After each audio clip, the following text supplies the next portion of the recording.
tank commander standing here watching me, making sure I do everything, because he wants that tank to look real good. And I'm going to bring this in a little closer so you can see the detail on this guy.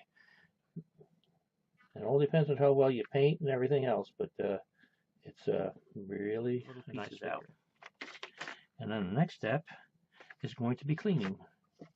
So for cleaning these, you'll find that there's a lot of residue. I bet you if I go inside of here with something long and sharp, I can get in there and start pulling out little pieces of powder there. You can see it on there. There it is. That's what we want to eliminate. And it's also on the outside of it. So we're going to clean this, and the things that I recommend using are water. And I have some simple green, and maybe a large and a small paintbrush, and what else? We also saw the cutting, so we had the side cutters, X-Acto knife if you need it, and I also have one with a little saw blade on it that works really, really good for sawing in small places. And if you need something, tweezers or whatever else to help get you getting into small parts and holding them. All right, welcome to part 2, processing the Combo 1 and Combo 2 3D printed parts for the M1A2 Abrams tank. Clear water for rinse, some clear water for getting debris out of the inside of parts, and a waste for the parts that are rinsed out. Now I've also added another item that I forgot to mention, and that's some syringes. These are really good in getting in and kind of evacuating any of the nylon material, the powdered material that's captured inside of anything. So let's get started. First off, we're going to take some of the basic parts.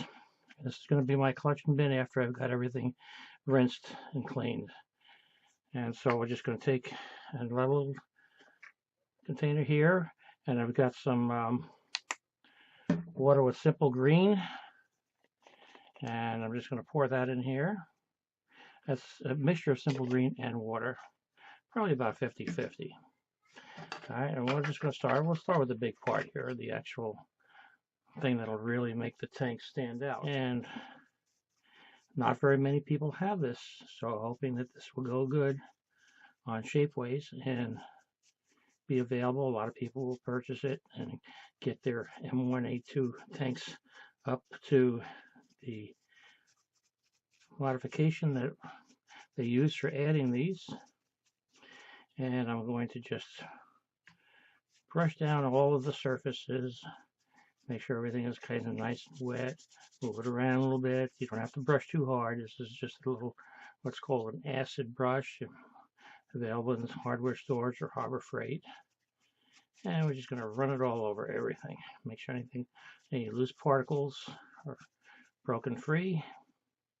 And some details there. Not a lot of work. Okay.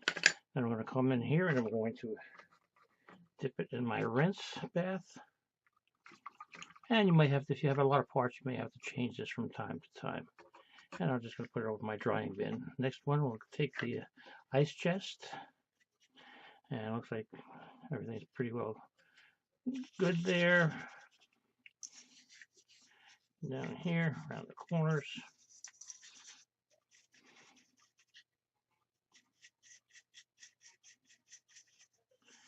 That part's done. So now we have the cover for the thermal water cooler. This is a little tab that's on there, right here on this corner right in here. Turn it down so you see it. That does not get sanded off. Actually, if you can take a little fine drill and drill that out, that was made to put a little section of cord or rope on it, where you can tie that to the handle on the ice chest. We'll do the tank treads now. One set. These are not functional, by the way. These are actually just 2 sets of tank fused, and they're actually fused together as one piece. And we'll get some of the small parts now. These are the covers for the ends of the ammo box. Now we're going to do the inside. And this one is going to probably have some waste in it, so I'm going to add some of the simple green and water. And I want to put that in my waste cup here. I'm going to get that inside. I could really feel it caked up in there. Ooh, that's kind of a mess. Could also go in there with a something that's sharpened. A pretty good tool for this that I got at one of the dollar stores. There's a couple of dollars, and get in there and scrape around corners. Got a really nice little shape to the tip on there. All right, one more time. We'll try another flush with just water.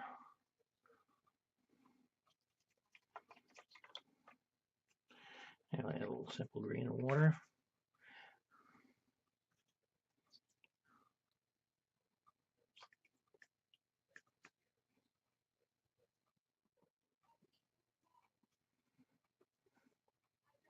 And we'll put that face down so anything drips out of it will be okay. Next one, the other side that looked pretty good. Detail came out pretty good in these. I'm pretty satisfied with them.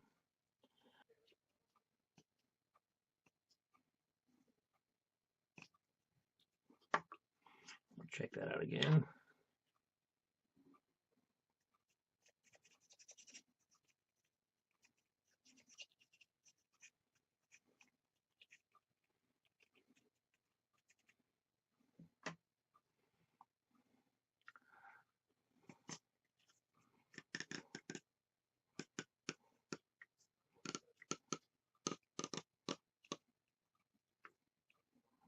Okay, and final rinse with just some straight water.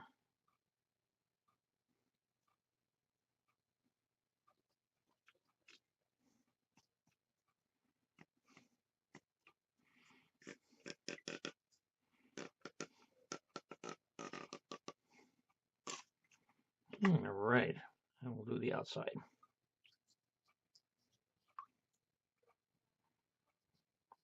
And our last item, last jerry can. These jerry cans, by the way, were designed using a specification drawing that is modern and up to date for about anywhere from about, I believe it was the year 1999 on.